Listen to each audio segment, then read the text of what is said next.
Dans quelques heures, et sauf énorme retournement de situation, Joe Biden devrait être déclaré vainqueur des élections présidentielles américaines 2020.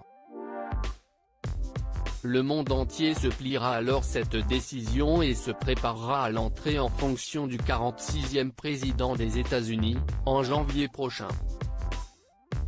Le monde entier, vraiment? Non.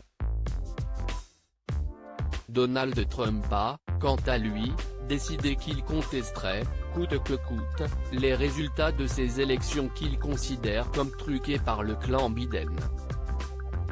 Selon les informations de CNN, celui qui est encore président des États-Unis, pour quelques heures, n'a toujours pas écrit un discours de défaite et aurait déclaré à ses proches qu'il n'avait pas l'intention d'accepter cette élection.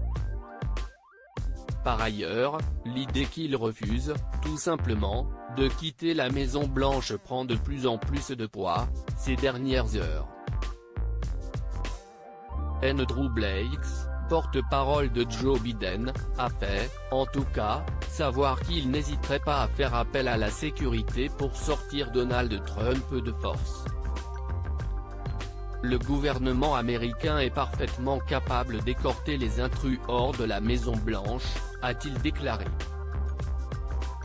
Si on doit en arriver là, il s'agirait alors de l'une des scènes les plus surréalistes de l'histoire des États-Unis. Donald Trump souhaite entamer des procédures judiciaires. Donald Trump, qui a offert au monde entier une prise de parole complètement lunaire jeudi, a estimé, ce vendredi, que son adversaire ne devrait pas revendiquer la victoire. Les procédures judiciaires ne font que commencer. J'avais une si grande avance dans ces États tard dans la nuit des élections, seulement pour voir ces avances disparaître miraculeusement au fil des jours.